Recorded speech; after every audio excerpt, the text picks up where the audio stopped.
Russian President Vladimir Putin has ordered his country's nuclear forces to be on high alert amid tensions with the West over his invasion of Ukraine. The order means Putin wants Russia's nuclear weapons prepared for increased readiness to launch. This raises the threat that Moscow's invasion and the West's response to it could boil over into nuclear warfare. Amid this worrying development, the office of Ukraine's president said a delegation would meet with Russian officials as Moscow's troops draw closer to Kyiv.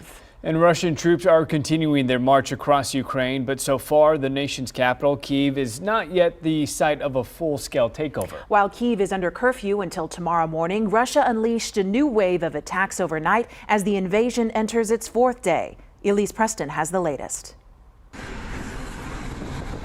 Russian forces blew up Ukrainian airfields and fuel facilities overnight as its invasion enters day 4.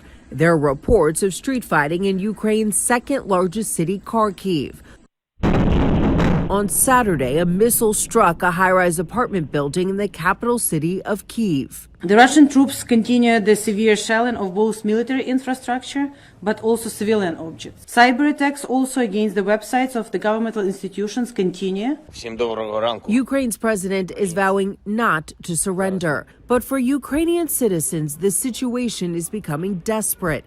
While people are hunkering down for safety in underground parking garages and subway stations, the U.S. predicts as many as 5 million Ukrainians could be forced to flee. We don't have any choice.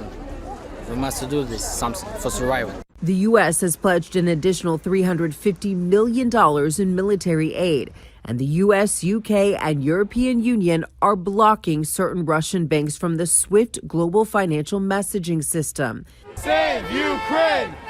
Across the U.S., Americans demonstrated their support at rallies Saturday in Los Angeles and New York City. We are Ukrainians living in New York, and we are desperate to ask people to help Ukraine to fight.